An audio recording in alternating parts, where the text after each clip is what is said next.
Okay, so Funimation filed a TCPA. This is basically constitutional stuff, your right to speak freely. And that's what they're doing to try to dismiss this right away. Their big argument here is that Vic Mignogna is a public figure. And I got to be honest, I think that they'll probably be able to make at least that he's a limited public figure. They can make that argument. However, will they be able to get this to pass? That's the real question. Kick Vic all over Twitter. They're running around saying that the case is over. We've got the win. However, I don't know if that's true. They think everything is a win. There's a few things in here that really point out there's some evidence now that shows that Ron Toy got information directly from Monica Rial, and we're going to see that in there. Also, the Funimation investigation on Vic is laid out in here. We actually have details on that now. So this is a very interesting article, court document. It's 168 pages. I'm not going to go over this whole thing. I'm going to give you the Cliff Notes version, as I always do. The exhibits are why this is so long. So one of the things that they've been using here is that they were trying to bank that he's a public figure big time.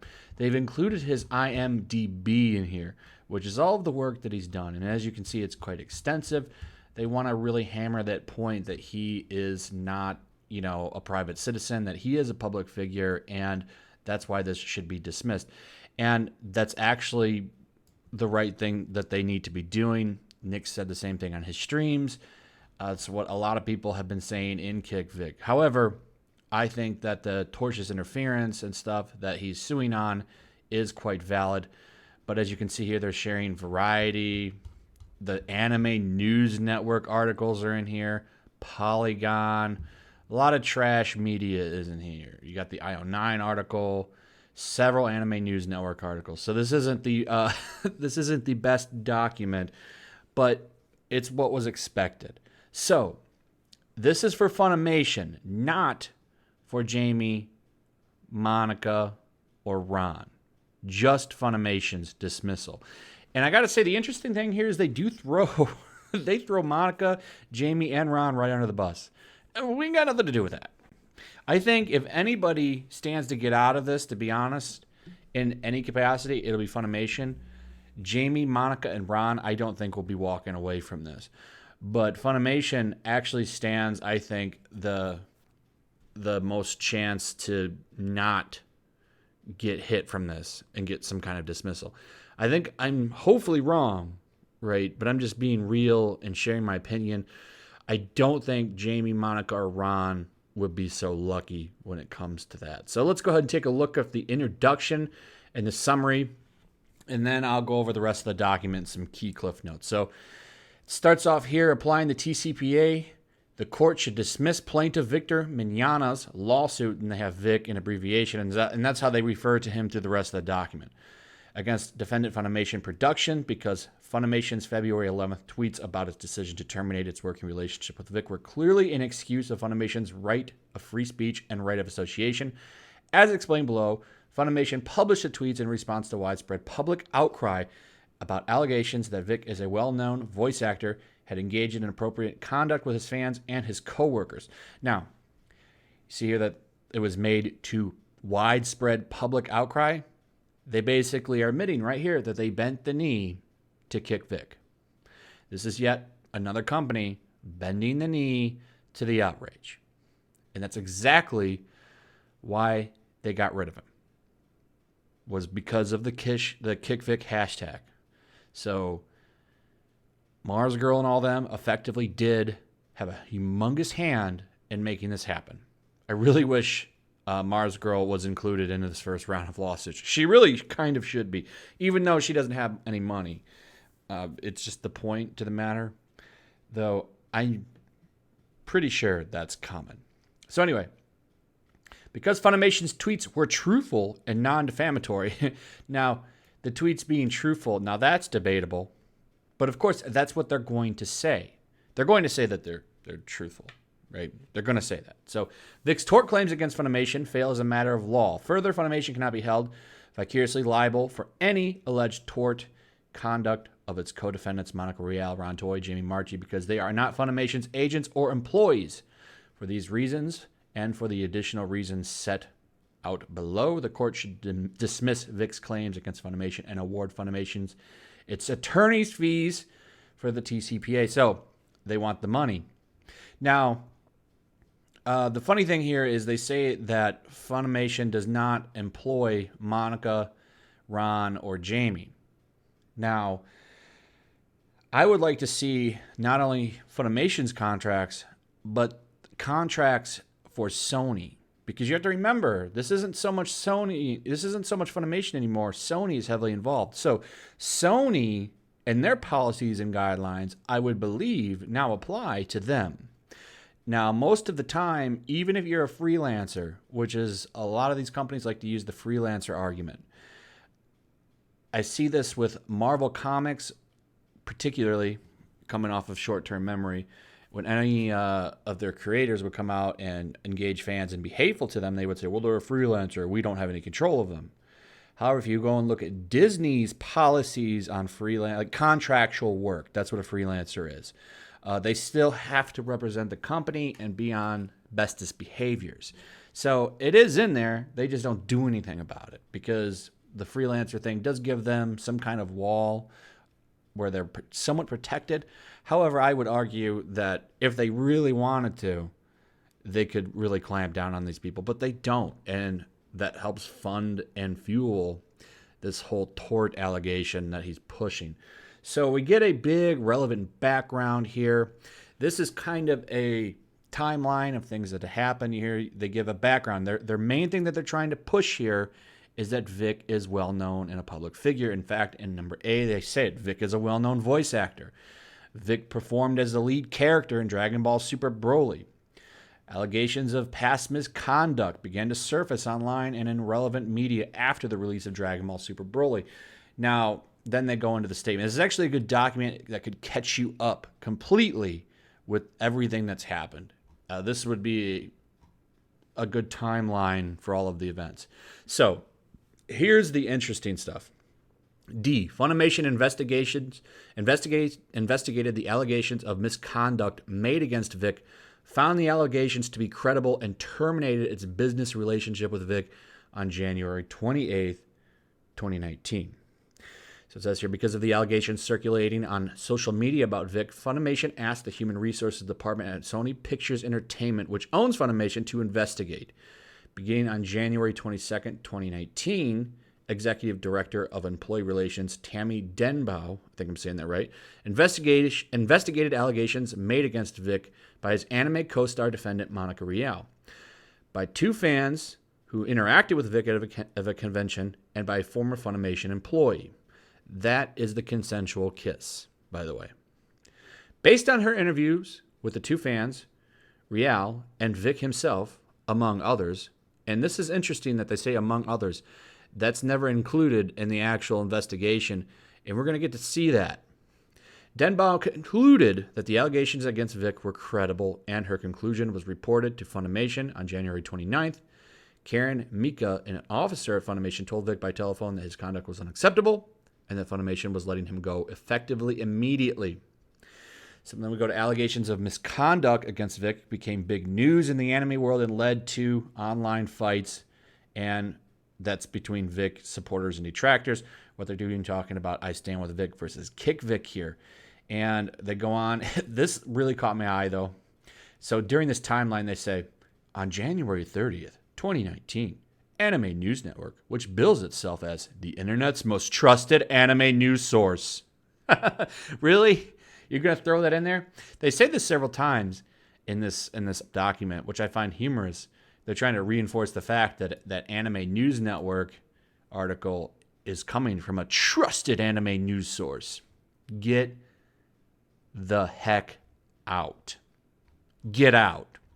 So we go here. On February 11th, 2019, Funimation published a truthful statement about its decision to terminate its working relationship with Vic.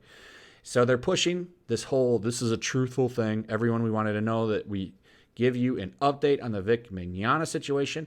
Following an investigation, Funimation recast Vic Mignogna, and we will not be employing him in the future. They say this is it technically is truthful because they did fire him. So then they go and they grab statements that he made. This is where he said, I'm sorry that I, might have made people uncomfortable, talking about hugs. This was a stupid statement for him to make. That's 100% true. He should have never, ever had made this statement, but there's nothing he can do. Nick was saying on his stream, and I agree with him, you never, ever apologize to NPC. Ever. Because it doesn't get you anywhere. And all they're going to do is try to get more and shove this in your face over and over again forever. It's a pointless thing to do. Never do it. Ever. So then it goes on to Vic sued Funimation, Jamie Markey, Monica Rial, and Ronald Toy. And it goes over that, talks about how Funimation denies any liability and has pleaded affirmative defenses to Vic's claims. As relevant to this motion, Funimation's February 11th tweets are not actionable because they are truthful and not defamatory. So you can see here they're trying to say that they're a source of truth. And then here is their argument. So their argument is basically that they have freedom of speech to do this, and that's where the tweets came from. And they want it dismissed because of all the evidence, which is pretty much every single mainstream media article that's been released, as well as three affidavits. The public relations person at Funimation, the HR person, and the person who did the investigation, which we're going to get to. But here's where they outline the biggest thing. Vic qualifies as a general purpose public figure. One big thing, and this is a thing that I've pointed out many times, is that he has a blue verified badge. And they're using Twitter's own terminology for it. A blue verified badge or check mark next to a username on Twitter lets people know that an account of public interest is authentic. Now, every Twitter user obtains verification. Instead, Twitter must approve an account for verification if it is determined to be an account of public interest. Typically, this includes accounts maintained by users in music, acting, fashion, government, politics, religion, journalism, media, sports, business, and other key areas of interest. This is their own terminology. And this is something that I think a lot of people have skipped over. This is 100% true for Twitter. And it only reinforces the statement that they're trying to make that he's a public figure. If they can get him on a public figure thing, it will make it harder for him. There's no escaping that. However, this is why I think Funimation is going to be the hardest case. Jamie, Monica, and Ron, like I said, are probably not going to be able to get out of this because they openly destroyed the man. Ron's 400-something tweets really will help show that. But anyway, they come down here and they make the point, okay, so if you won't give us that, the court should at least determine that he is a limited purpose public figure. That is basically that he's involved in a public interest thing, which is true. The fact that videos, that get made on this subject or live streams are very popular. I can tell you from mine, people usually will watch these videos longer than normal videos because people are very interested in this. Vic is right in the middle of this. In fact, he's the main topic of this. So if they do not get him on this, I guarantee you they are going to get him unlimited purpose public figure because pretty much almost everybody is a limited purpose public figure in here. Even Mars Girl would follow and qualify for a limited purpose public figure because she started the hashtag and has been a key figure in the Kick Vic movement. So this one has a lot more leeway, and I think that they'll probably get him here. I think that they're probably going to be able to get him here as well. I don't think that means the case is over, even with Funimation, but it's hard to deny that he isn't a public figure. That's just my opinion on it. So I think they're going to get him there, and I don't think this is going to go through. I think they're going to have to go forward with the trial, but we'll see. But that's basically the document in a nutshell. At the end is they want the attorney fees back, and then they want the case thrown out. Now, here's the good stuff. Let's go to Exhibit A. So this is Karen Mika. This is a person of over 18 years of age, of sound mind and fully competent to make this affidavit. She's the vice president of operations at Funimation Productions and has worked for them since March 2016 as vice president of operations. So she points out here that Funimation is a Flower Mound-based entertainment company that specializes in the dubbing of foreign content, mostly anime, and that Vic Mignogna has provided voice acting services. Now, here's where it comes in with this. So it starts off with the Hannah Leah stuff and all the nasty things that they were saying. Then it goes to, because of these allegations circulating because of Kick Vic, they decided to conduct an investigation. That investigation was handed to Tammy Denbo. Based on Ms. Denbo's investigation, it was concluded that Funimation should terminate its relationship with Vic Mignogna. And then it goes on to say Funimation is not responsible for any tweets or other social media publications by the co-defendants, and they don't have any control over them. I disagree. Like I said, I think that they do have control over them. And I think it would be worth it. I don't know if they thought about this, so I should probably tell them it would be worth it to look at Sony's public relations and contracts with freelancers and see what they tell them to do. That's, I think, where you're going to be able to get them. So here we go. This is Tammy's affidavit and her statement. So let's take a look at what was actually done in that Funimation investigation and what a joke it was. So after, she got contacted. This is the executive director of employee relations for Sony Pictures Entertainment. As executive director, I am the central point of contact for employee relations concerns, including conducting internal investigations. So let's go ahead and just go down to what actually happened. So on January 22nd, 2019, Sony Entertainment's Human Resources Department asked me to investigate Vic Mignogna.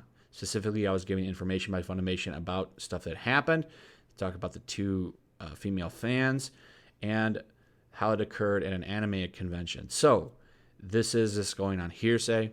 I was also alerted by Funimation that another one of its voice actors, Monica Rial, wanted to share information about her personal experiences with Vic. So what is that personal relation? It's the jelly bean story. This is why they didn't want this to come out. Remember, they wanted this sealed. They didn't want this to come out. So we knew about the two cons. We don't have any details about that yet. But we do know that the jelly bean story is true. So that's what this all was about. She talked to a telephone interview with the two potential witnesses on January 22nd, and then interviewed Monica Rial via telephone January 23rd about the conduct. And she interviewed the two other fans that engaged in the conduct at an anime convention. And during the investigation, I also learned that a former Funimation employee also had complained about Vic while she was employed at Funimation.